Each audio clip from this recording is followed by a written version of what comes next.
सारा आदर, महिमा, धन्यवाद अपने प्रभु यीशु मसीह अपने उद्धारकर्ता को हम देते हैं कि प्रभु ने मेरे और आपको ये सुंदर समय दिए कि मैं और आप हम फिर से एक साथ हम इकट्ठे हो सकें प्रभु के दिन में। और मैं चाहूँगा कि आप जहाँ कहीं से भी बैठे हुए, जहाँ कहीं से भी आप इस वचन को सुन रहे हैं, आप एक साथ वहीं से मेरे साथ बोलिए, प्रेज़ द लॉर्ड। प्रभु यीशु मसीह की महिमा हो। प्रेज़ द लॉर्ड, क्योंकि सिर्फ हमारे प्रभु यीशु मसीह ही सारे आदर और महिमा और धन्यवाद के योग्य हैं। और प्रभु यीशु मसीह को ही जब हम पुराने नियम में जब हम देखते हैं, जो परमेश्वर के जो मूसा का जो तंबू था जहाँ पे परमेश्वर पिता वास करते थे, उसमें एक धूप की वेदी थी। उस धूप की वेदी में जब महायाजक जा कर के उस धूप को जलाते थे तो वो सुगंधदायक सुगंध बन करके वो परमेश्वर के पास जाता था और वो परमेश्वर को अत्यधिक ग्रहण योग्य होता था। तो जो हम धूप की वेदी को देखते हैं तो उसमें जो पाउडर रहता था वो एक्चुअली में हमारे प्रभु यीशु मसीह की महिमा से, उनकी ग्लोरी, उनकी मैजेस्टी, उनकी नम्रता और दीनता से वो धूप में जो पाउडर रहता था वो भरा हुआ था। तो जैसे ही याजक उसे जलाता था, वो प्रभु यीशु मसीह की महिमा होती थी जो पिता को अत्यधिक ग्रहण योग्य होती है। तो आज जब हम प्रभु यीशु मसीह को प्रेज़ द लॉर्ड कहते हैं, हम यीशु मसीह के नाम को महिमा देते हैं, हम भी इनडायरेक्टली, हम सीधे शब्दों में हम परमेश्वर के लिए हम धूप की वेदी को जला रहे हैं। तो हम प्रभु यीशु मसीह को सारा आदर, महिमा, धन्यवाद देते हैं, क्योंकि प्रभु यीशु मसीह ही सारे आदर और महिमा के योग्य हैं। आज प्रभु के दिन में, जो कि संडे का दिन है, मैं परमेश्वर को धन्यवाद देता हूं कि आज मैं और आप हम फिर से एक साथ गैदर हो सके हैं। और जो संडे का दिन है वो बहुत स्पेशल होता है। जब आप प्रकाशित वाक्य की पुस्तक को आप पढ़ेंगे तो प्रकाशित वाक्य में जो यूहन्ना है वो संडे के दिन में वो प्रकाशित वाक्य पहले अध्याय को लिख रहा था और यूहन्ना ने वहाँ पे लिखा कि प्रभु के दिन, मतलब संडे के दिन में, प्रभु के दिन में मैं आत्मा से भर गया। और आत्मा से भर करके यूहन्ना ने एक आवाज़ सुनी और जैसे ही यूहन्ना पीछे मुड़ करके देखा, उसने क्या देखा कि 7 दीवट के बीच में परमेश्वर के पुत्र के सदृश एक मनुष्य को देखा। उसने प्रभु यीशु मसीह को 7 दीवट के बीच में उसने देखा। तो आज जब हम संडे के दिन में हम इकट्ठे हुए हैं, हम गैदर हुए हैं, प्रभु यीशु मसीह की प्रेजेंस हमारे बीच में है, प्रभु यीशु मसीह की आत्मा, होली स्पिरिट हमारे में है। और जो मैसेज आज वचन जो शेयर हो रहा है, ये मैं नहीं दे रहा, ये पवित्र आत्मा दे रहे हैं जो कि मुझ में है और हम सब में, क्योंकि प्रभु यीशु मसीह ने बोला सत्य का आत्मा वो तुम्हारे साथ रहता है और तुम में होगा। तो होली स्पिरिट, परमेश्वर की आत्मा आज हम में है। और आज हम क्यों इकट्ठे हुए हैं? जैसे यूहन्ना पीछे मुड़ करके देखा, उसने क्या देखा? उसने दीवट के बीच में परमेश्वर के पुत्र के सदृश एक मनुष्य को उसने देखा। आज हम भी उस परमेश्वर के पुत्र को हम देखने के लिए यहाँ पे गैदर हुए हैं कि सारी चीज़ों में, जो भी चीज़ें हम यहाँ पे आज शेयर करेंगे, उन सारी चीज़ों के बीच में, उसके मिड्स में हम अपने उद्धारकर्ता प्रभु यीशु मसीह को देखें। और जो बीच शब्द है ये बहुत इंपॉर्टेंट शब्द है। जब आप देखेंगे प्रभु यीशु मसीह ने भी इसे बोला, जहाँ कहीं मेरे नाम से 2 या 4 इकट्ठे होते हैं वहाँ मैं उनके बीच में रहता हूँ। जब प्रभु यीशु मसीह मृतकों के बंधन में से जी उठे, यूहन्ना 20वें अध्याय में आप पढ़ेंगे, चेले यहूदियों के डर से वो कमरे में बंद थे। प्रभु यीशु मसीह उनके बीच में खड़े होकर के बोले तुम्हें शांति मिले। प्रभु यीशु मसीह जब क्रूस में बलिदान हुए, प्रभु यीशु मसीह 2 डाकुओं के बीच में वो क्रूस में बलिदान हुए। सो जो मिड्स इंग्लिश में है और हमारी हिंदी में है बीच, तो बीच जो शब्द ये बहुत इंपॉर्टेंट है। And lord loves to be in our midst. प्रभु यीशु मसीह बहुत वो आनंदित रहते हैं हमारे बीच में आने के लिए, और आज प्रभु यीशु मसीह हमारे बीच में है। तो आज जो वचन परमेश्वर पिता मुझे दिए, जो मैसेज आज मैं आपके साथ शेयर करूंगा, ये जो वचन है, ये जो अनवेलिंग है, जो प्रकाशन जो परमेश्वर ने मुझे दिया, ये पिछले साल 2021 में ये वचन परमेश्वर की ओर से मुझे मिला था। और इसका मैंने स्टडी की थी परमेश्वर के वचन में से, वो उसे मैं लिख करके रखा था। और जब मैं क्रिसमस के टाइम में आप लोगों के साथ मैं जुड़ता था, उस समय मैंने इसे प्लान किया था कि मैं आप लोगों के साथ शेयर करूँगा। बट उस समय आई डिडंट फील, मैं पवित्र आत्मा के द्वारा मैं वहाँ पे मैं फील नहीं कर रहा था, मैं लेड नहीं हो पा रहा था कि मैं इस वचन को आप लोगों के साथ शेयर करूं, क्योंकि हमारी जो सारी चीज़ें होती हैं वो परमेश्वर की ओर से होती हैं और आज हम परमेश्वर की आत्मा के चलाए चलते हैं।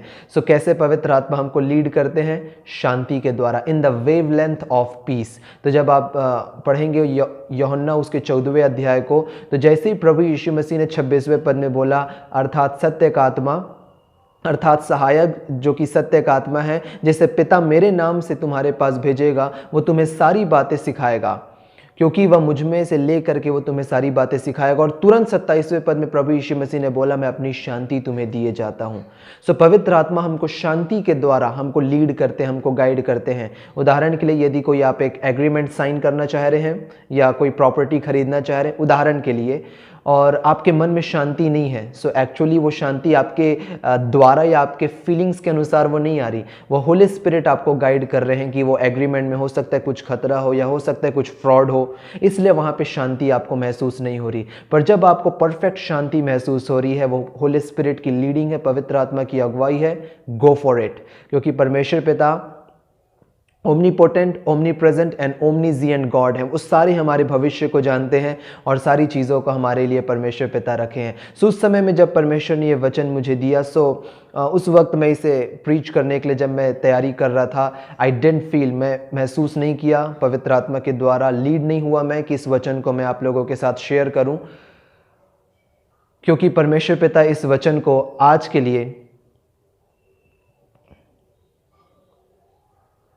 लिए परमेश्वर पिता इस वचन को मेरे और आपके लिए रखे थे।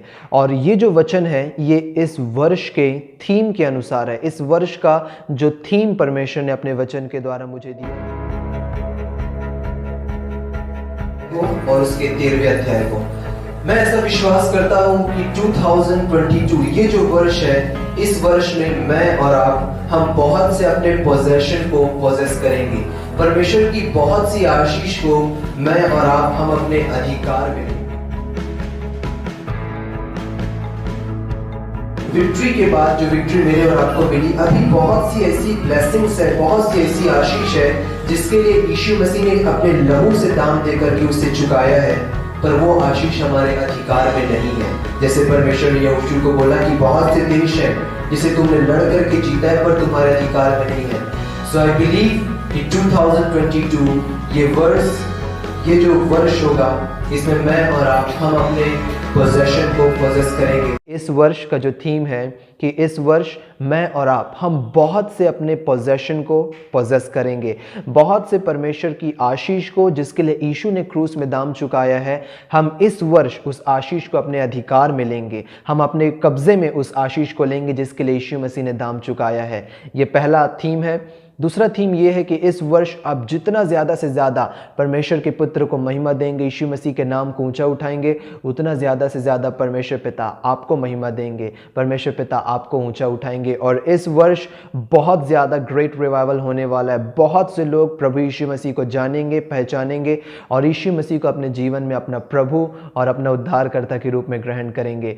सो ये जो मैसेज जो पिछले साल परमेश्वर ने मुझे दिया था, ये इस वर्ष से, आज का जो वर्ष है 2022, इस वर्ष के थीम से रिलेटेड था, इसलिए परमेश्वर पिता ने मुझे उस वक्त रोक दिया था और आज के लिए ये वचन था जो परमेश्वर पिता ने मुझे दिया था कि मैं आप लोगों के साथ आज मैं आपसे शेयर करूं। सो इसके लिए हम सीधे जाएंगे यहोशू उसके 6वें अध्याय में। यहोशू उसके 6वें अध्याय में जब आप जाएंगे तो वहाँ पे आपको मिलेगा कि परमेश्वर पिता ने यहोशू और कालेब को परमेश्वर पिता ने बोला।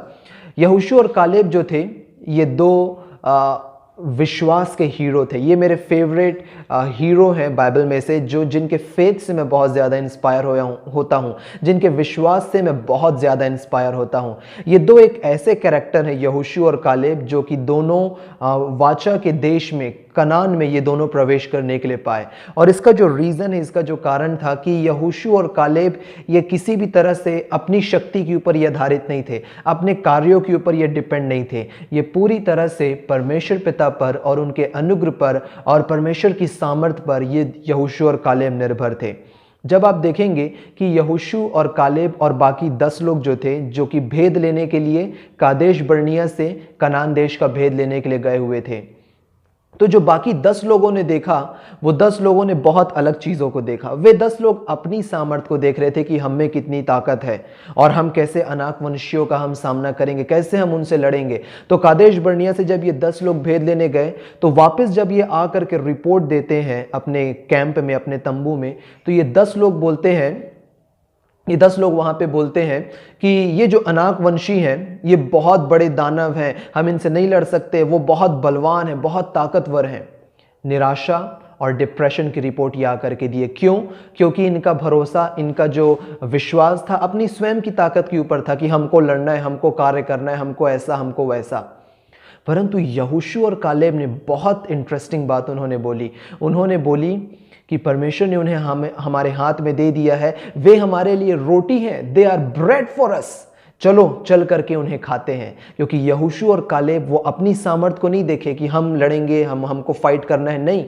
उन्होंने परमेश्वर की सामर्थ को देखा, उन्होंने परमेश्वर के अनुग्रह को देखा जो उनके ऊपर था। उन्होंने परमेश्वर की इच्छा को देखा कि परमेश्वर चाहते हैं कि आप उस कनान देश को कि यहोशू और कालेब और सारे इस्राएली उस कनान देश को अपने जीवन में ग्रहण करें, उस कनान देश में प्रवेश करें। तो यहोशू और कालेब परमेश्वर की सामर्थ को देखे और वे बोले कि ये हमारे लिए रोटी है, चलो चल करके इसे खाते हैं। अपने उस ब्लेसिंग को अपने अधिकार में लेते हैं, उसे अपने कब्जे में लेते हैं जिसे परमेश्वर ने हमको दिया है। तो रिजल्ट जो हमको देखने के लिए मिलता है अंत में ये होता है कि जितने लोग थे, जो 10 लोग थे, उनमें से कोई भी ना उनका वंश वो कनान देश में प्रवेश नहीं किया, परंतु यहोशू और कालेब ये 2 विश्वास के जो हीरो हैं ये कनान देश में प्रवेश करते हैं। और बाइबल बहुत ब्यूटीफुली इसे बोलती है। दूसरा कुरिन्थियों उसके 5वें अध्याय के 7वें पद में जब आप पढ़ेंगे तो वहाँ पे आपको मिलेगा, वहाँ पे बाइबल बोलती है कि हम we do not live by sight but we live by faith. हम आंखों के द्वारा देख करके हम जीवित नहीं रहते हैं, परंतु हम विश्वास के द्वारा, मैं और आप, हम जीवित रहते हैं। हम रूप को देख करके नहीं, बाइबल हमारी हिंदी में लिखा हुआ है रूप और हमारी इंग्लिश बाइबल में लिखा हुआ है we do not live by sight. हम रूप को देख करके नहीं, परंतु हम विश्वास के द्वारा हम जीवित रहते हैं। सो ये जो 10 लोग थे, इन्होंने रूप को देखा कि अनाकवंशी बलवान है, सामर्थी है, बहुत बड़े बड़े लोग हैं, परंतु यहोशू और कालेब ने विश्वास को देखा। उन्होंने विश्वास को देखा कि परमेश्वर जो अपने वायदे के पूरे करने वाले हैं वो हमारे साथ हैं और वो अपने वायदे को पूरे करने में विश्वास योग्य है। सो ये बहुत इंटरेस्टिंगली बाइबल मेरे और आपको इसे एक्सप्लेन करती, हमें ये बाइबल पोर्ट्रे करती है ये विश्वास के हीरोज़ को। इसी में जब हम देखते हैं कि जब यहोशू और कालेब और जो वहाँ पे लोग थे, जब वो आगे बढ़ते हैं तो आगे बढ़ने के साथ ही साथ जब यरीहो के पास वो पहुंचते हैं, वो एक बहुत बड़ी रुकावट उनके सामने में थी। और मैं अभी आपके साथ ये भी शेयर करूंगा कि किस प्रकार से जो चीज़ हम बाइबल में पढ़ रहे हैं, बाइबल में जो चीज़ हम पढ़ रहे हैं उसकी रेलिवेंसी आज हमारे प्रेजेंट टाइम्स में भी है। किस प्रकार से वो सारी बातें जो पुराने नियम में हुई थी, जो हिस्ट्री में हुई थी, जिसे आज हम इतिहास के रूप में पढ़ते हैं, आज हिस्ट्री फिर से रिपीट हो रही है। इतिहास जो है वो फिर से दोहराया जा रहा है और इसे अभी हम परमेश्वर के वचन से देखेंगे, word to word, scripture to scripture. Bible is very amazing and very relevant book for our time. हमारे समय के लिए सबसे जो रेलिवेंट पुस्तक है वो परमेश्वर का जीवित वचन है, जो सारी चीज़ों को हमको बताती है। सो यहोशू को परमेश्वर पिता ने बोला, जब वो यरीहो के सामने खड़े हुए थे, परमेश्वर पिता ने यहोशू को बोला, यहोशू, मैंने यरीहो को, उसके राजाओं और उसके शूरवीरों समेत मैंने तुझे दे दिया है। इंग्लिश में ये लिखा हुआ है, Joshua, I have given you Jericho with its king and its mighty man into your hands. अब यहाँ पे ध्यान दीजिए, परमेश्वर पिता क्या बोल रहे हैं कि मैंने यरीहो को तुझे दे दिया है, उसके राजाओं और शूरवीरों समेत। आई हैव गिवन, गिवन का मतलब क्या होता है? गिवन का मतलब होता है पास्ट टेंस, भूतकाल, भूतकाल का टेंस ये। आई हैव गिवन, मैं तुमको दे चुका हूं यरीहो को, उसके राजाओं और उसके शूरवीरों समेत।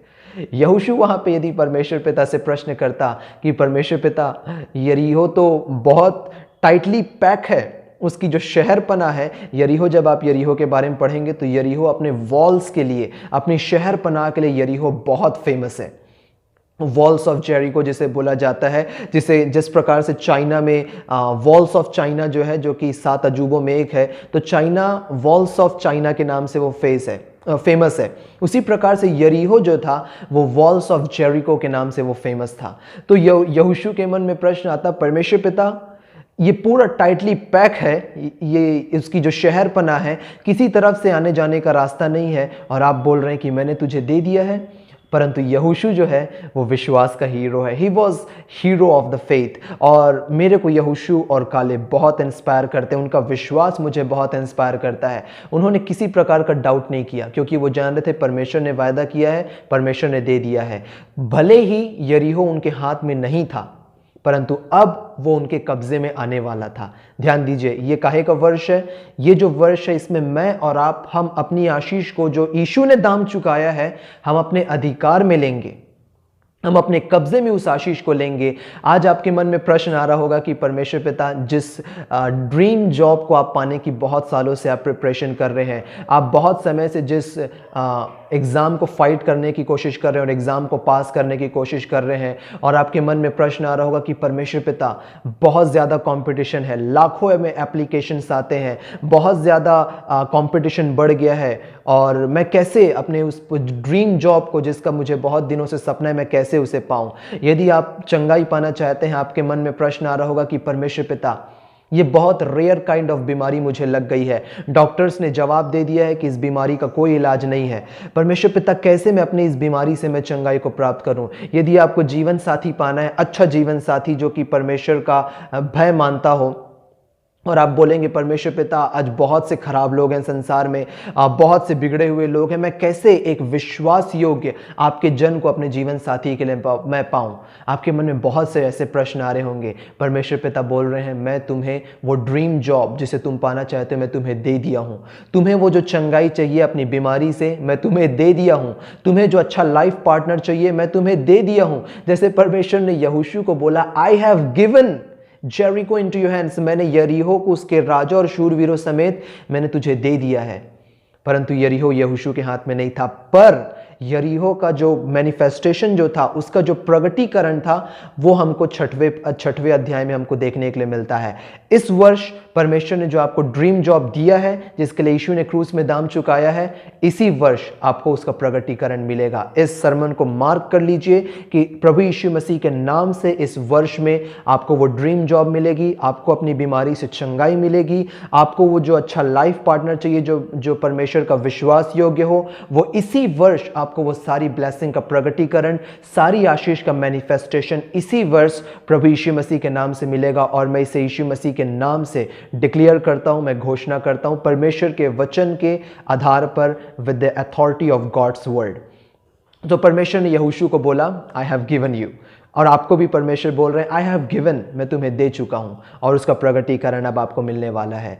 सो यहोशू ने जब उन सारी चीज़ों को देखा, उसने देखा कि किस प्रकार से यरीहो टाइटली पैक है, और जब यरीहो के बारे में जब हम देखते हैं, वेरी इंटरेस्टिंग, बाइबल की जो सारी चीज़ें हैं, सारे इवेंट्स जब हम पढ़ते हैं, सारी चीज़ें इंटरलिंक होती हैं और सारी चीज़ें पॉइंट आउट करती है हमारे उद्धारकर्ता प्रभु यीशु मसीह की ओर। और आज स्पेशली जब यरीहो का भेद लेने के लिए परमेश्वर पिता ने 2 जवान को वहाँ पे भेजा था, आज की प्रेजेंट टाइम्स में परमेश्वर पिता उसी प्रकार, जैसे हिस्ट्री में जिसे हम बाइबल में पढ़ने के लिए पाते हैं, परमेश्वर पिता युवा पीढ़ी को अपनी महिमा के लिए परमेश्वर पिता खड़े कर रहे हैं। यहोशू 2 अध्याय को आप पढ़ेंगे, वहाँ पे स्पष्ट लिखा हुआ है, 2 जवानों को वहाँ पे भेद लेने के लिए परमेश्वर पिता ने भेजा था अपने लीडर्स के द्वारा, जिसे परमेश्वर ने अपॉइंट किया था, जो कि था यहोशू। और आज हमें बहुत खुशी है कि आज परमेश्वर पिता यंग जनरेशन को अपनी महिमा के लिए खड़े कर रहे हैं, और मुझे बहुत खुशी है और मैं बहुत परमेश्वर को धन्यवाद देता हूं कि मैं इस युवा पीढ़ी का, जो कि अनुग्रह की पीढ़ी है, परमेश्वर ने मुझे हिस्सा बनाया है। परमेश्वर ने मुझे इस पीढ़ी के योग्य बनाया है कि आज मैं उस अनुग्रह के सुसमाचार को प्रीच कर रहा हूं, आप लोगों के साथ में शेयर कर रहा हूं। सो परमेश्वर पिता ने 2 जवानों को वहाँ पे परमेश्वर ने भेजा था, और वेरी इंटरेस्टिंग जब हम इसे देखते हैं, जैसे कि बाइबल में मैं हमेशा आपके साथ शेयर करता हूं कि जब आप जो बातों को आप सुनते हैं, वो बातें आपके विश्वास को अफेक्ट करती हैं। जितनी आप नेगेटिव बातों को सुनेंगे कि वॉर हो रहे हैं, लड़ाई झगड़े हो रहे हैं, जितनी आप नेगेटिव बातों को सुनेंगे, आपके जीवन में नेगेटिविटी आएगी। परंतु जितना आप अनुग्रह के सुसमाचार को सुनेंगे, उतना ही ज़्यादा आपके मन में विश्वास आएगा, यीशु मसीह में आप और भी ज़्यादा मजबूत होते जाएंगे। मैं क्यों ऐसा बोल रहा हूँ? क्योंकि जो यरीहो में जो एक वेश्या थी जिसका नाम था राहाब, उसने भी कुछ ऐसी बातें सुनी थी, उसने कुछ ऐसा प्रचार सुना था जिससे राहाब के मन में विश्वास उत्पन्न हुआ था। जब 2 भेदिए वहां पे जाते हैं यरीहो में राहाब के घर में भेद लेने के लिए, तो जो राहाब रहती है, जो वेश्या थी यरीहो में, वो उन्हें स्पष्ट बोलती है कि हमने सुना है कि सेनाओं के यहोवा ने किस प्रकार से मिस्र देश से अपने लोगों को निकालने के लिए लाल सागर को सुखा दिया। Wow, I love, hallelujah. Bible कैसे बताती है कि परमेश्वर पिता ने अपने लोगों को निकालने के लिए लाल सागर को परमेश्वर ने सुखा दिया। जब परमेश्वर पिता कोई वायदा अपने लोगों के लिए करते हैं तो परमेश्वर पिता स्वयं उस वायदे को पूरा करने के लिए वो विश्वास योग्य हैं।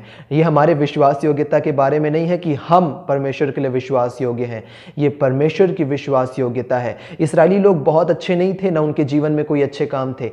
इस्राएली उतने ही पापी थे जितने पापी मैं और आप हैं, परंतु परमेश्वर पिता इस्राएलियों को मिस्र देश से इसलिए निकाले क्योंकि परमेश्वर पिता अपने उस वाचा को परमेश्वर ने स्मरण रखा था। और परमेश्वर पिता अच्छे हैं, उनकी करुणा, उनकी दया, उनकी भलाई हमेशा की है। तो परमेश्वर अपने वायदे के अनुसार परमेश्वर ने उन्हें वहां से बाहर निकाला। सो राहाब ने इस प्रचार को सुना था कि परमेश्वर पिता अपने वायदे को पूरा करने वाले परमेश्वर है। परमेश्वर ने यदि आपको कोई वायदा किया है तो इस चीज़ को जान के रखिए कि परमेश्वर उस वायदे को पूरा करेंगे, भले उसमें समय लगेगा। जैसे परमेश्वर ने अब्राहम को बोला कि तू you will become father of many nation, अब से तेरा नाम अब्राहम नहीं अब्राहम होगा। Many nation, father of many nation. Abraham 75 वर्ष का था। अब्राहम को लगा होगा प्रभु 10 वर्ष निकल गए, प्रभु 15 वर्ष निकल गए, 20 वर्ष निकल गए। फाइनली 25 वर्ष के बाद अब्राहम ने वेट किया और परमेश्वर ने सही समय में अपने वायदे को पूरा किया। और परमेश्वर अपने वायदे को पूरा करने वाले परमेश्वर हैं। सो राहाब ने उस वचन को सुना था और राहाब ने विश्वास किया। तो जो 2 जवान वहां पर गए हुए थे, राहाब उनको बचाती है, उनको राहाब वहां से यरीहो से निकालती है। तब उन 2 जवान राहाब को क्या बोलते हैं कि जिस दिन हम यरीहो को डिस्ट्रॉय करने के लिए आएंगे, यरीहो को हम नाश करने के लिए आएंगे परमेश्वर की सामर्थ से, उस दिन तू अपने खिड़की से, अपने घर की खिड़की से एक लाल डोरी को तू लटका देना, एक लाल डोरी को तू लटका देना और हम उस लाल डोरी को देख करके हम तुझे बचा लेंगे या हम तेरे घर और तेरे घराने को हम छोड़ देंगे। देखिए वहां पे राहाब ने वचन सुना था, राहाब ने विश्वास किया। सेम चीज को नए नियम में बाइबल बोलती, जब आप नए नियम में पढ़ेंगे प्रभु यीशु मसीह पर विश्वास कर तो तू और तेरा घराना उद्धार पाएगा, you and your household. राहाब ने विश्वास किया, उस विश्वास के कारण उसका पूरा घराना बचाया गया, उसका पूरा हाउस होल्ड सेव हो गया प्रभु यीशु मसीह में। और परमेश्वर की उस दंड से जो यरीहो पर पड़ा, यह राहाब बच गई। जो लाल जो डोरी है वो और कुछ नहीं, वो हमारे प्रभु यीशु मसीह के लहू को रिप्रेजेंट करता है। जैसे मैंने बोला बाइबल इज़ वेरी अमेजिंग, हर एक जगह पे बाइबल इंटरलिंक होती है और प्रभु की महिमा से भरी हुई है। लाल डोरी जो कि घर पे लटकी हुई है, इससे आपको क्या याद आता है?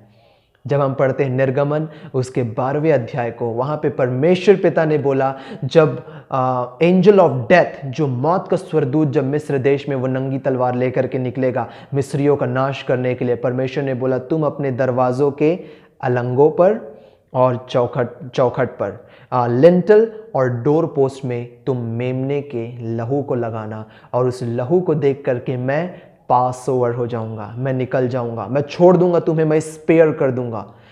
सेम चीज हिस्ट्री रिपीट इटसेल्फ, बाइबल हमको बताती है पर किस प्रकार से परमेश्वर ने अपने वचन को पूरा किया। राहाब के यहाँ भी परमेश्वर ने बोला तू यीशु के लहू को अपने खिड़की से लटका देना। जो लाल डोरी है वो यीशु के लहू को रिप्रेजेंट करता है और उस यीशु के लहू को देख करके हम तुझे छोड़ देंगे। क्योंकि इस्राएली जो है वो परमेश्वर की सामर्थ्य में वो काम करते थे, परमेश्वर की महिमा में इस्राएली लड़ाई को लड़ते थे। सो परमेश्वर पिता ने कहा कि मैं यीशु के लहू को देख करके तेरे पूरे घराने को मैं छोड़ दूंगा। और एग्जैक्टली यही होता है। और राहाब यीशु के लहू को अपने दरवाजे पर लगाती है, अपने घर पर लगाती है और परमेश्वर पिता उन्हें छोड़ देते हैं। और फिर जब हम देखते हैं कि जब यरीहो के सामने जब यहोशू, क्योंकि यहोशू उनका लीडर था, और यहोशू का मैं आपको नाम बताऊं, जब आप इब्रानी में देखेंगे तो इब्रानी में यहोशू के नाम का मतलब होता है यहोशुआ। और सेम चीज को जब आप नए नियम में आप देखेंगे, जब जिब्राइल आता है मरियम के पास और आकर के बोलता है तू उसका नाम इमानुएल रखना, अर्थात परमेश्वर हमारे साथ है। और एक सुसमाचार में जिब्राइल मरियम को बोलता है लूका में कि उसका नाम यीशु रखना। और जब यीशु उसका नाम रखना तो वहां पे स्टार बना हुआ है और जब आप नीचे में देखेंगे तो नीचे में आपको मिलेगा यहोशुआ। सो यहोशुआ का मतलब होता है यीशु। सो यहोशू जो है वो एक्चुअली हमारे प्रभु यीशु मसीह को रिप्रेजेंट करता है और प्रभु यीशु मसीह ही है जो अपने अनुग्रह के द्वारा और अपने क्रूस पर के पूरे कार्यों के द्वारा, अपने लहू के द्वारा जो हमको वायदे के देश में प्रभु यीशु मसीह हमको प्रवेश करा दिए हैं। सो यहोशू को परमेश्वर पिता ने बोला कि तुम यरीहो को मैं तुम्हारे हाथ में कर दिया हूं, यरीहो तुम्हारे हाथ में नहीं है, उसका मैनिफेस्टेशन तुम्हारे पास नहीं आया, प्रगटीकरण नहीं आया है। अब उसका प्रगटीकरण पाने के लिए, उसका मैनिफेस्टेशन पाने के लिए तुमको क्या करना है? अब ध्यान से सुनिए, जो आपको ब्लेसिंग चाहिए परमेश्वर ने दे दी है, अब उसका प्रगटीकरण जो आपको इस वर्ष में चाहिए, उसके लिए आपको भी वही करना है जो यहोशू ने किया, जो परमेश्वर पिता ने यहोशू को बोला था। ध्यान दीजिए, यहोशू 6वें अध्याय के 2 पद से नीचे की ओर जब आप पढ़ेंगे तो वहां पे आपको मिलेगा, परमेश्वर पिता ने यहोशू को बोला कि तुम वाचा के संदूक को लेना, और वाचा के संदूक के आगे, क्योंकि जो लेवी रहते थे, लेवियों का जो काम था वो परमेश्वर के संदूक को उठाने का काम था, परंतु जो याजक थे, परमेश्वर ने बोला कि याजक 7 नरसिंगे को लेकर के वो वाचा के संदूक के आगे आगे वो नरसिंगे को फूंकते हुए या तुरही को फूंकते हुए वो यरीहो के 6 दिन तक चक्कर लगाएंगे। कितने दिन तक? 6 दिन तक वो चक्कर लगाएंगे, और 7वें दिन, एक्चुअली में 7 दिन तक परमेश्वर ने उन्हें चक्कर लगाने के लिए बोला, एक दिन में 1 चक्कर, इस प्रकार से 6 दिन में 6 चक्कर, और 7वें दिन परमेश्वर पिता ने बोला कि तुम 7वें दिन में 7 बार चक्कर लगाना। सो कितने बार ये जो इस्राएली थे वो चक्कर लगाए? 7 टाइम्स। ये इस्राएली जो है वो 7 बार वो यरीहो का चक्कर लगाए, और 7वें दिन में जो कि 7th डे था, 7 बार परमेश्वर ने उन्हें चक्कर लगाने के लिए बोला। अब यहाँ पे ध्यान दीजिए कि जो वाचा का संदूक है, मैं हमेशा कहता हूँ वाचा का संदूक ये और कुछ नहीं बल्कि हमारे प्रभु यीशु मसीह का एक पिक्चर है। परमेश्वर पिता ने इस्राएलियों को बोला कि तुम बबूल की लकड़ी का एक संदूक बनाना, और बबूल की लकड़ी जो होती है, जो स्पेशली यहूदा के मरुस्थल में जो मिलती है, जब आप पढ़ेंगे हमारी हिंदी बाइबल में जहाँ भी जंगल आया है तो हमें लगता है जंगल वो हरा भरा जंगल होगा, वो हरा भरा जंगल नहीं है। जंगल के लिए जो इंग्लिश वर्ड आया वो है विल्डरनेस। विल्डरनेस का मतलब होता है मरुस्थल, इब्रानी में लिखा हुआ है मिदबार। मिदबार का मतलब हुआ है मरुस्थल, जहाँ पे कोई जीवन नहीं है, चारों तरफ रेत ही रेत। तो उस जूडियन विल्डरनेस में, यहूदी मरुस्थल में बबूल का जो पेड़ पाया जाता है, जिसको इब्रानी में बोला जाता है शटीम, शटीम उसे बोला जाता है, जो कि बहुत ड्यूरेबल, बहुत मजबूत, बहुत स्ट्रांग होता है। वो बबूल का जो पेड़ रहता है, उस बबूल की लकड़ी का परमेश्वर ने बोला तुम एक संदूक बनाना और उसे सोने से तुम मढ़ना। सो जो बबूल की लकड़ी है वो हमारे प्रभु यीशु मसीह की बेदाग मानवता को दर्शाता है, जिसमें कोई पाप नहीं था, in the 100% pure humanity of Jesus. और जो सोने से मढ़ना है, वो सोना जो है वो हमारे यीशु मसीह की डेटी को दर्शाता है, दिव्यता को, डिविनिटी को, परमेश्वरत्व को जो सोना है वो रिप्रेजेंट करता है। सो लकड़ी, उसके ऊपर सोना जो कवर अप था, परमेश्वर ने बोला कि प्रभु यीशु मसीह को तुम वहां पे रिप्रेजेंट करना, क्योंकि प्रभु यीशु मसीह जो है, जो वाचा का संदूक है, प्रभु यीशु मसीह 100% मनुष्य और 100% परमेश्वर प्रभु यीशु मसीह है। सो परमेश्वर ने बोला तुम यीशु मसीह को लेवी कंधे पर लेंगे और तुम तुरही फूंकते हुए, जो याजक है तुरही फूंकते हुए आगे आगे चलेंगे, और जो वाचा का संदूक है उन याजकों को फॉलो करेगा, याजकों के वो पीछे चलेगा। अब ध्यान दीजिए कि जो नरसिंगा जो होता है, तुरही होती है, नरसिंगा को बहुत ढेर सारे अलग अलग शब्दों में बोला जाता है। इसे शोफार भी बोला जाता है, ट्रम्पेट भी बोला जाता है, रैम्स हॉर्न भी बोला जाता है, तुरही बोला जाता है, नरसिंगा बोला जाता है, और बहुत अलग अलग इसके नाम हैं। हम इसे रैम्स हॉर्न भी हम इसे बोलते हैं। रैम्स हॉर्न मतलब मेमने का जो सींग होता है, रैम मतलब मेमना, हॉर्न मतलब उसका सींग। और जब आप इसराइल में जाएंगे तो इसराइल में इसे शोफार बोला जाता है, और आपको बहुत जगह पे इसे मिलेगा। वहाँ पे जब इसे ब्लो किया जाता है, जब इसे तुरही को फूकी जाती है, एक बहुत अलग एक्सपीरियंस वहाँ पे होता है। जब मैंने इसराइल जब मैं गया हुआ था तो यर्दन नदी में एक लेडी थी, वो तुरही को फूंक रही थी। उनको मैंने रिक्वेस्ट किया था कि आप मेरे लिए तुरही फूकिए, मैं उसका वीडियो बनाना चाहता हूँ। और वो 17 सेकंड का, 18 सेकंड का वो वीडियो है मेरे यूट्यूब चैनल पे, आप उसे जा करके एक बार देखिए। यू विल फील, मतलब एक अलग ही एहसास होता है जब तुरही फूकी जाती है, और तुरही फूकने के द्वारा एक स्पिरिट एनर्जाइज हो जाती है, रिजुविनेट हो जाती है स्पिरिट, एक अलग एहसास होता है। सो तुरही जो होती है, परमेश्वर ने बोला तुम तुरही को फूकना। तो तुरही का जो होता है वो हमको कैसे मिलता है? अब यहाँ पे प्रश्न आता है, जब आप इसे देखेंगे, तुरही जो होती है, शोफार होता है, वो हमको कैसे मिलता है? जो मेमना होता है, मेमने के सींग को तुरही बोला जाता है, और उस सींग को पाने के लिए जो मेमना है उसको बलिदान होना ज़रूरी है। यदि मेमना जीवित है तो, यदि जिंदा भेड़ है तो जिंदा भेड़ के आप सींग को आप उससे नहीं निकाल सकते या तोड़ नहीं सकते, उसके लिए मेमना को बलिदान होना ज़रूरी है। और स्पेशली जो मेमना होता है वो नर होना ज़रूरी है, मेल रैम। फीमेल के पास सींग नहीं होता, जो फीमेल हॉर्न होता, फीमेल रैम होती है, जो फीमेल मेमना होता है उसके पास सींग नहीं होता। सो जो मेल रैम होता है, मेल मेढ़ा जो होता है उसके पास सींग होता है। तो उस ऑब्टेन करने के लिए, उस सींग को ऑब्टेन करने के लिए, उसे पाने के लिए मेमना को बलिदान होना ज़रूरी है।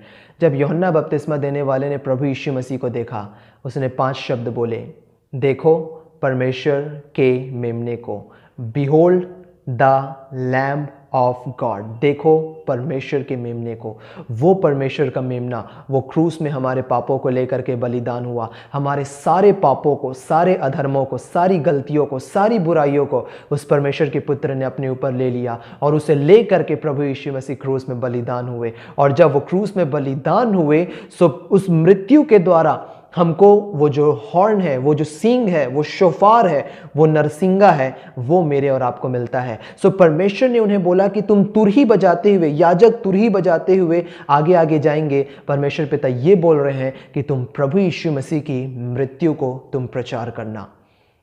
Amazing, hallelujah. परमेश्वर पिता बोल रहे तुम यीशु की मृत्यु को प्रचार करना, क्योंकि उस क्रूस के ऊपर, और जो ये सारा जो ओल्ड टेस्टामेंट है ये यीशु मसीह की परछाई है, यीशु मसीह की, परंतु हमारे समय में ये सब्सटेंस है, हमारे समय में ये तत्व है, ये रियलिटी है। आज हम क्रूस के बाद हमारा जीवन शुरू होता है, क्रूस के 2000 साल बाद मैं और आप हम अपने जीवन को जी रहे हैं। सो वो जो आशीष जो इसराइलियों के लिए परछाई थी, आज मेरे और आपके लिए ये तत्व है, हमारे लिए सब्सटेंस है, हमारे लिए ये रियलिटी है, जिसे आज हम एक्सपीरियंस कर रहे हैं, जिसे आज हम अपने जीवन में हम देखने के लिए पा रहे हैं। सो परमेश्वर ने बोला कि मेरा बेटा, मेरा प्रिय पुत्र तुम्हारे लिए वो क्रूस में दाम चुका चुका है, इस यरीहो के लिए। तुम उसकी मृत्यु का प्रचार करो और यरीहो वाले को रिमाइंड करो, यरीहो वालों को याद दिलाओ कि यीशु ने उस क्रूस में उस शैतान को डिफीट कर दिया है अपने पैरों तले, उसे हरा दिया है, और तुम ऑलरेडी विक्टोरियस हो चुके हो, तुम जीत चुके हो, जीत तुम्हारी है। तो नरसिंगा फूंकने का मतलब है यीशु मसीह की मृत्यु का प्रचार करना। Now the relevancy of God's word, परमेश्वर के वचन की सुसंगतता जो आज मेरे और आपके लिए लागू होती है। आज मैं और आप, हम कैसे यीशु की मृत्यु का प्रचार करते हैं? आज मैं और आप, हम प्रभु भोज के द्वारा हम यीशु मसीह की मृत्यु का प्रचार करते हैं। जब आप पढ़ेंगे पहला कुरिन्थियों उसके 11वें अध्याय को और उसके 26वें पद को आप पढ़ेंगे तो वहाँ पे आपको मिलेगा, प्रभु यीशु मसीह ने कहा कि लो खाओ, ये मेरी देह है जो तुम्हारे तोड़ी जाती है, ये मेरा लहू है जो तुम्हारे सारे पापों की क्षमा के लिए बहाया जाता है, मेरे स्मरण में तुम यही किया करना। और फिर 26वें पद में स्पेशली पहला कुरिन्थियों में लिखा हुआ है, ये प्रकाशन पौलुस को प्रभु यीशु मसीह ने डायरेक्ट रेवलेशन प्रभु यीशु मसीह ने दिया था। पौलुस ने स्पष्ट लिखा है, भाइयों ये बातें प्रभु की ओर से मुझे मिली, डायरेक्ट रेवलेशन प्रभु की ओर से मुझे मिली, और किसी को ये रेवलेशन, ये प्रकाशन नहीं मिला। और पौलुस ने बोला ये मैं तुम्हें भी बता देता हूँ। और 26वें पद में 11 के 26 में पौलुस ने लिखा, पौलुस ने यीशु की ओर से पा करके मेरे और आपको बताया कि जब भी तुम रोटी को खाते हो और जब इस कटोरे में से तुम पीते हो, तुम प्रभु की मृत्यु को जब तक वह ना आ जाए प्रचार करते हो। You proclaim the lord's death until Jesus come. प्रभु यीशु मसीह कब आएंगे? जो मैंने बीते कुछ हफ्तों में आपके साथ शेयर किया, रैप्चर में। हम एंड टाइम्स में अपने जीवन को जी रहे हैं और कभी भी प्रभु यीशु मसीह आ जाएंगे। तो जब तक प्रभु यीशु मसीह नहीं आ जाते हैं, हम जब होली कम्युनियन को लेते हैं, हम प्रभु भोज को जब हम लेते हैं, हम प्रभु की मृत्यु का प्रचार करते हैं। हम अपने प्रभु यीशु मसीह की मृत्यु का हम प्रचार करते हैं, हम यीशु की डेथ को प्रोक्लेम करते हैं। जिस प्रकार से यरीहो में जा करके इसराइल और यहोशू ने प्रभु यीशु मसीह की मृत्यु का प्रचार किया था, और वो एक दिन नहीं किए, वो एक दिन बोले कि हम एक दिन होली कम्युनियन को हम लेंगे और हम ठीक हो जाएंगे, नहीं, वे कंटिन्यूअसली 6 दिन तक किए, और 7वें दिन वो 7 बार प्रभु यीशु मसीह की मृत्यु का वो प्रचार किए, यीशु मसीह की डेथ को वो प्रोक्लेम किए कि उस क्रूस के ऊपर यीशु मसीह ने हमको सारी चीज़ों के ऊपर विक्ट्री दे दी है, और ये जो यरीहो है ये हमारा अधिकार है, ये हमारा इनहेरिटेंस है जिसके लिए यीशु ने दाम को चुकाया है। और फाइनली 7वें दिन यरीहो जो है वो पूरी तरह से टूट जाता है और उसकी जो शहरपना है वो पूरी तरह से वो गिर जाती है। आज जब आप यरीहो जाएंगे, मैंने यरीहो में एक बहुत सुंदर सा एक केबल कार है जिसके ऊपर वर्ल्ड रिकॉर्ड है, क्योंकि यरीहो जो है वो मृत जो डेड सी है, मृत सागर, उसके बहुत नज़दीक है यरीहो। और जो एरिया जो है वो पृथ्वी का सबसे निचला स्थान है। उस सबसे निचले स्थान में एक केबल कार बनी हुई है, रोप वे वहाँ पे बना हुआ है। उस रोप वे से मैंने यरीहो का बहुत ब्यूटीफुल मैंने वीडियो रिकॉर्ड किया है जो कि मेरे यूट्यूब पे है। आप उसे जा करके आप देखिए। आज आपको यरीहो में शहरपना देखने को नहीं मिलेगी, बस आपको धूल और मिट्टी मिलेगी, जो कि यरीहो की दीवार की धूल और मिट्टी है, जो एक समय में था। एक समय में जो शहरपना खड़ी थी, आज वो इस शहरपना जो है वो पूरी मिट्टी बन करके एक जगह पे वो ढेर हो गई है, एक जगह पे वो इकट्ठी पड़ी हुई है। परमेश्वर की महिमा वहां पे प्रकट हुई। यहोशू यदि परमेश्वर पिता से पूछता कि परमेश्वर पिता, यरीहो जो है बहुत टाइटली पैक है, कोई भी चांस नहीं है कि मैं और इस्राएली हम यरीहो को हम डिफीट कर सकते हैं, हम हरा सकते हैं। परमेश्वर पिता ने यहोशू को बोला, this is my style of working, ये मेरे काम करने का तरीका है। परमेश्वर पिता वैसे काम नहीं करते जैसे मनुष्य करते हैं। जो काम मनुष्यों के लिए इम्पॉसिबल है, असंभव है, वो काम परमेश्वर के लिए बहुत संभव है, वेरी पॉसिबल है वो सारे काम परमेश्वर पिता के लिए। परमेश्वर पिता बोले, ठीक है यहोशू, तुम्हारे लिए डिफिकल्ट है, संग्राम यहोवा का है, मैं तुम्हारे लिए युद्ध को लड़ूंगा, तुम चिंता मत करो, मैं तुम्हें दे दिया हूं, मैं फाइट करूंगा और मैं तुमको वो सारी चीजें जो मैंने वायदा किया है मैं तुमको प्रोवाइड करूंगा। आज आपको लग रहा है परमेश्वर पिता ये सारी चीजें मेरे जीवन में जो है, जो मैं जॉब पाना चाहता हूं, परमेश्वर पिता पोजीशन जो मैं पाना चाहता हूं, जो मैं चंगाई पाना चाहता हूं, जो मैं अच्छा जीवन साथी पाना चाहता हूं, जो भी ब्लेसिंग, फाइनेंशियल ब्लेसिंग मैं पाना चाहता हूं, परमेश्वर पिता बहुत डिफिकल्ट है, ये मैं नहीं कर सकता। परमेश्वर पिता बोल रहे हैं, आई विल डू इट, संग्राम यहोवा का है, मैं तुम्हें उसे प्रोवाइड करूंगा। और परमेश्वर के काम करने का तरीका ही ऐसा है। परमेश्वर पिता, बाइबल हमको बताती, 1 कुरिन्थियों उसके पहले अध्याय में ही परमेश्वर ने बोला कि परमेश्वर ने संसार के निर्बलों को चुन लिया है कि बलवानों को लज्जित करे। परमेश्वर ने संसार के निर्बुद्धियों को चुन लिया है कि उसके उन निर्बुद्धियों के द्वारा जो ज्ञानवान है उसे लज्जित करे। और परमेश्वर ने संसार के नीचों और तुच्छों को परमेश्वर ने चुन लिया है, और उसे चुन लिया है जो है भी नहीं, कि उन्हें जो है परमेश्वर पिता लज्जित करें। और मैं परमेश्वर को धन्यवाद देता हूं कि मैं भी उन नीचों और तुच्छों में से, उन निर्बल और असमर्थ में से हूं जिसे परमेश्वर ने चुना अपनी महिमा के लिए। So it's all about Jesus. ये परमेश्वर के काम करने का तरीका है। जब मैं और आप हम सारी चीज़ों को देखते हैं, हम नेचुरल में उन सारी चीज़ों को मैं और आप हम देखते हैं, परंतु परमेश्वर पिता बहुत स्पेशल तरीके से सारी चीज़ों को देखते हैं। जैसे कि प्रभु यीशु मसीह ने जब उस व्यक्ति को देखा जिसका हाथ सूखा हुआ था, विथर हो गया था, उसका हाथ सूख गया था, यदि कोई दूसरा व्यक्ति बोलता कि अपना हाथ आगे बढ़ा तो वहाँ पे एक मूर्खता लगती कि वो कितने सालों से अपना हाथ आगे नहीं बढ़ाया है। परंतु प्रभु यीशु मसीह ने बहुत अद्भुत तरीके से उस व्यक्ति को देखा। प्रभु यीशु मसीह ने परमेश्वर की सामर्थ को, परमेश्वर की चंगाई को उसके जीवन में उतरते हुए देखा। प्रभु ने उसकी कमजोरी को नहीं देखा, पर प्रभु ने परमेश्वर की सामर्थ को देखा और प्रभु ने बोला अपना हाथ आगे बढ़ा, उसी वक्त उसका हाथ चंगा हो गया। ये हमारे परमेश्वर के काम करने का तरीका है। बाइबल हमको बताती, जो किसी कानों ने नहीं सुना, किसी आंखों ने नहीं देखा और किसी के चित्त में बातें नहीं पड़ी, ऐसे हमारे परमेश्वर पिता काम करते हैं।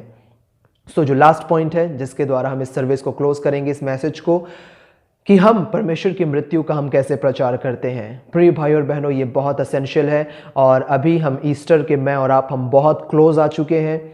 और इन सारी चीज़ों को, जो कि होली कॉम्युनियन है, जो कि मॉन्डी थर्सडे में, पवित्र बृहस्पतिवार में हम इन सारी चीज़ों को ऑब्जर्व करते हैं, मैं आपके रिमेम्बरेंस में, आपके ध्यान में इस चीज़ को लाना चाह रहा हूँ कि जब पौलुस ने 1 कुरिन्थियों 11वें अध्याय में होली कॉम्युनियन की बात को लिखी, पौलुस ने बहुत महत्वपूर्ण बातों को बोला। आज बहुत सी जगह पे जो प्रभु की मृत्यु को प्रचार किया जाता है, होली कम्युनियन को जो पार्टेक किया जाता है, ग्रहण किया जाता है, बहुत से लोग हैं वो यीशु की देह और लहू को वो मिक्स कर देते हैं, लम्प कर देते हैं, एक साथ डिप कर देते हैं और यीशु मसीह की देह की पहचान नहीं करते। इस चीज़ को ध्यान रखिए प्रिय भाई और बहनों, कि पुराने नियम में जितने भी मेमने परमेश्वर को बलिदान किए जाते थे, परमेश्वर को जितने भी ऑफरिंग चढ़ाई जाती थी, उस मेमने को टॉर्चर नहीं किया जाता था, उसे उसे परेशान नहीं किया जाता था, उस मेमने को कोड़े नहीं मारे जाते थे। एक बहुत धारदार चाकू याजक के पास रहता था और जल्दी से वो मेमने के गले में चलाता था, जिससे एक नर्व होती है, गले में नस होती है, वो जब कट जाती है तो मेमना अनकॉन्शियस हो जाता है और फिर उसके बाद वो जो मेमना, उसको दर्द का भी एहसास नहीं होता क्योंकि वो अनकॉन्शियस हो जाता है। और इस प्रकार से मेमने को ऑफर किया जाता था। यीशु मसीह एकमात्र वो परमेश्वर के मेमने हैं जिनको बलिदान होने से पहले उनको टॉर्चर किया गया, उनको कोड़े मारे गए, उनको प्रभु यीशु मसीह को बहुत टेरिबल टॉर्चर से, स्कर्जिंग से, मार खाने से उनको गुजरना पड़ा। क्यों? क्योंकि बाइबल बोलती है यशायाह 53 अध्याय में, निश्चय 100% उसने, प्रभु यीशु मसीह ने मेरे और आपके रोगों को सह लिया और हमारे दुखों को उठा लिया। हमारी शांति के लिए उस पर ताड़ना पड़ी कि उसके मार खाने से हम चंगे हुए हैं। यीशु मसीह ने हमारे पापों बस को नहीं उठाया। यीशु मसीह ने हमारे रोगों को, बीमारियों को, तकलीफ़ों को, आपके कैंसर को, आपके अल्जाइमर को, आपके कोरोना वायरस के सिम्टम को, और जो भी आपके जीवन में तकलीफ़ है, बीमारी है, सिम्टम्स है, सर्दी खांसी है, बुखार है, जो भी है, प्रभु ने निश्चय, बाइबल बोलती है निश्चय। अभी बाइबल आप रखें, खोलिए यशायाह 53 अध्याय और 4 पद में अंडरलाइन करिए निश्चय शब्द को। 100% यीशु ने उसे अपने ऊपर उठाया है। तो जब आप प्रभु भोज लेते समय यीशु की देह को आप नहीं पहचानते, पौलुस ने स्पष्ट लिखा उसके 30वें पद को, पहला कुरिन्थियों उसके 11वें अध्याय के 30 और 31 पद को आप पढ़ेंगे।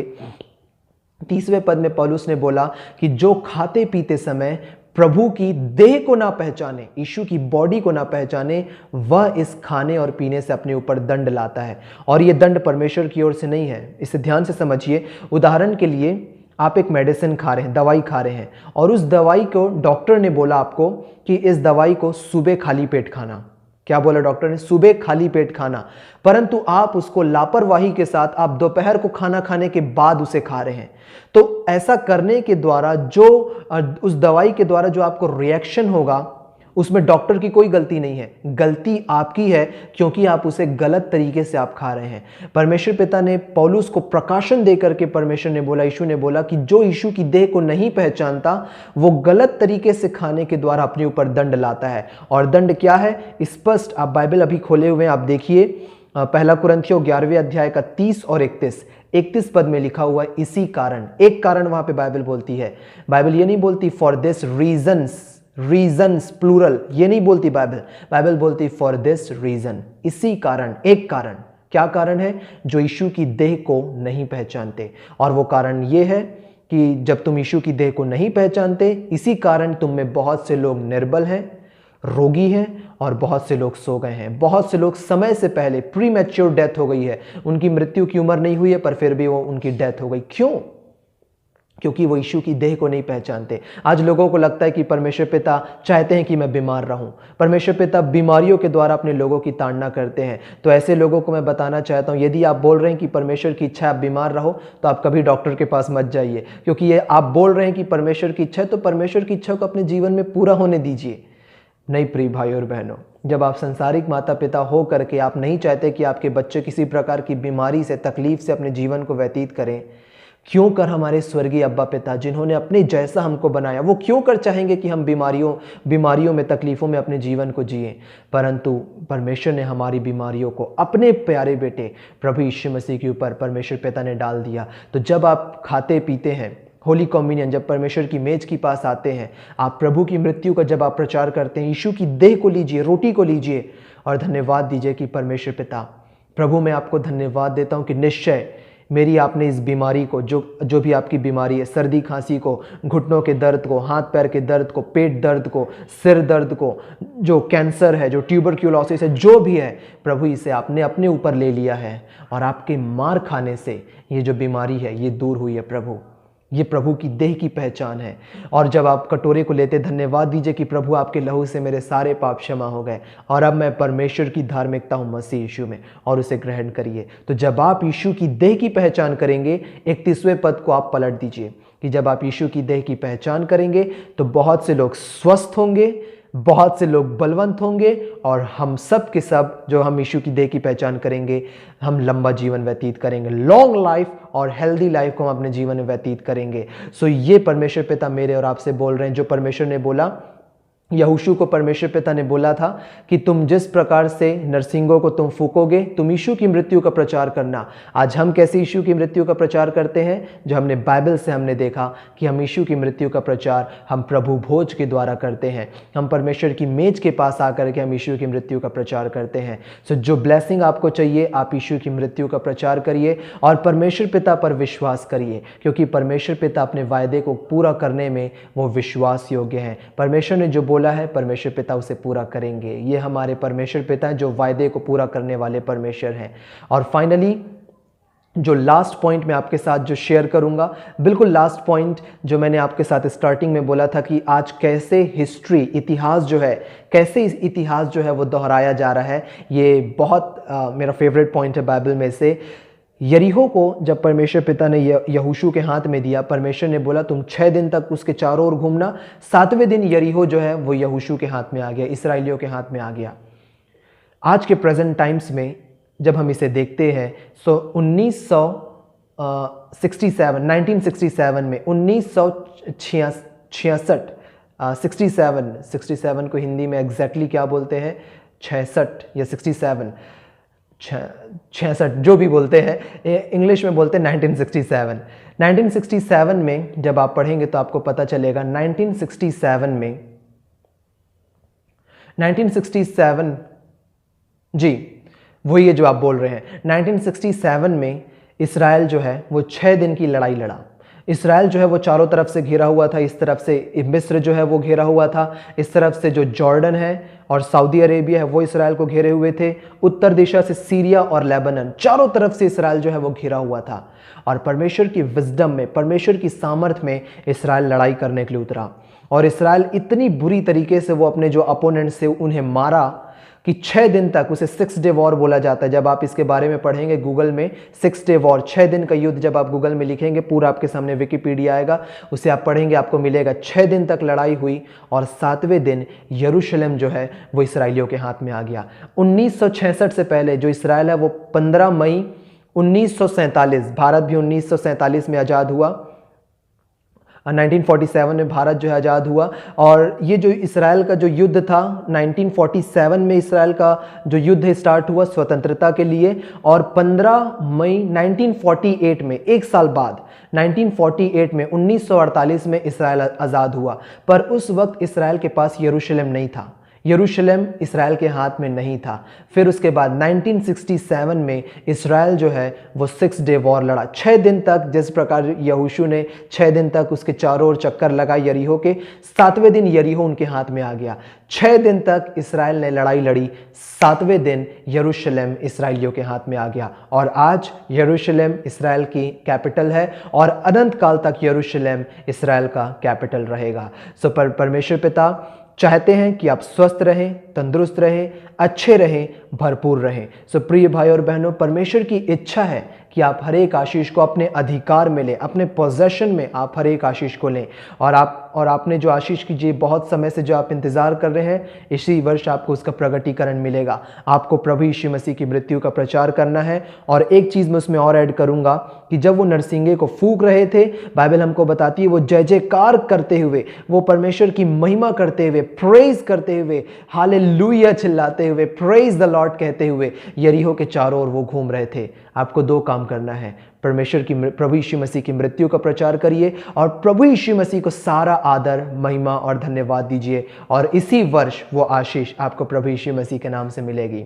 सो प्रिय भाई और बहनों, यदि आपने इस अद्भुत प्रभु यीशु मसीह को, जो कि वायदे के परमेश्वर हैं, जिन्होंने मेरे और आपके लिए अपने जीवन को क्रूस में बलिदान दिया, यदि अभी तक आपने इस प्रभु यीशु मसीह को अपने जीवन में अपना प्रभु और अपना उद्धारकर्ता के रूप में ग्रहण नहीं किया है, आज ये मेरे और आपके लिए एक बहुत सुंदर अपॉर्चुनिटी है। राहाब ने, जब उसने यीशु मसीह के बारे में सुना, उसके अनुग्रह के बारे में सुना, उसने विश्वास किया और राहाब के साथ ही साथ उसका पूरा घराना उद्धार पाया, उसका सारा घराना बचा लिया गया। बाइबल बोलती है नए नियम में, प्रभु यीशु मसीह पर विश्वास कर तो तू और तेरा घराना उद्धार पाएगा। आज आप प्रभु यीशु मसीह पर विश्वास कर रहे हैं और आपके सामने भले ही परेशानी है कि मेरे जो परिवार वाले हैं वो नहीं चाहते कि मैं यीशु को ग्रहण करूं, सो मैं आपको बताना चाहता हूं, यदि आप यीशु पर विश्वास कर रहे हैं तो आपके साथ ही साथ आपका पूरा घराना बचा लिया जाएगा, आपका पूरा घराना उद्धार को प्राप्त करेगा आपके यीशु मसीह पर विश्वास करने के द्वारा।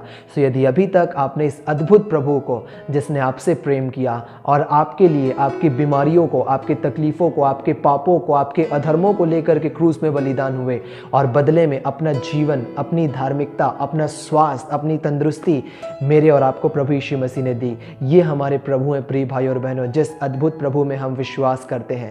सो मैं चाहूँगा कि आप यीशु मसीह को अपने जीवन में ग्रहण करना चाहते हैं, आप मेरे साथ, मेरे पीछे आप प्रेयर करिए, अपने मन की गहराई से प्रेयर करिए और यीशु मसीह को अपने जीवन में ग्रहण करिए। चलिए। प्यारे पिता परमेश्वर, मैं आपको हृदय से धन्यवाद देता हूँ प्रभु कि आपने मुझसे ऐसा प्रेम किए कि आपने मेरे लिए अपने प्यारे बेटे प्रभु यीशु मसीह को दे दिए। मैं धन्यवाद देता हूँ प्यारे पिता कि प्रभु यीशु मसीह मेरे सारे पापों को, सारे अधर्मों को, सारी गलतियों को, सारी बुराइयों को वो अपने ऊपर ले करके वो क्रूस में बलिदान हो गए हैं। मैं धन्यवाद देता हूँ कि प्रभु यीशु मसीह मेरे पापों के लिए तो मारे गए, परंतु मेरे धर्मी ठहरने के लिए मृतकों के बंधन में से जी उठे। मैं धन्यवाद देता हूँ प्यारे पिता कि प्रभु यीशु मसीह जब वो मृतकों के बंधन में से जी उठे, मेरे सारे पाप यीशु के लहू से धुल करके साफ और पवित्र हो गए और आज मैं उतना ही पवित्र हूँ प्यारे पिता जितने पवित्र यीशु मसीह हैं। मैं उतना ही धर्मी हूँ प्यारे पिता जितने धर्मी यीशु मसीह है, क्योंकि यीशु का लहू मेरे पापों की क्षमा के लिए बहाया गया।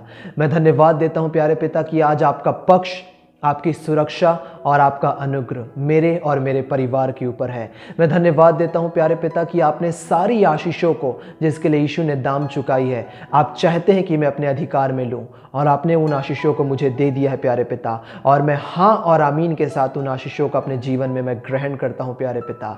और मैं धन्यवाद देता हूँ आपके महान प्रेम के लिए और प्रभु यीशु मसीह के क्रूस पर के पूरे कार्यों के लिए। यीशु मसीह मेरे प्रभु और मेरे उद्धार करता है। विश्वास के साथ इसे बोलिए, यीशु मसीह मेरे प्रभु और मेरे उद्धार करता है, आज से युगानुयुग के लिए।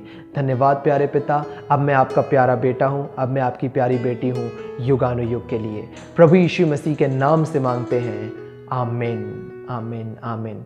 यदि आपने ये प्रेयर की है तो अब आप प्रभु यीशु मसीह में नई सृष्टि हैं। प्रभु यीशु मसीह में आपका ये नया जीवन है और परमेश्वर के घर में, परमेश्वर के परिवार में आपका स्वागत है।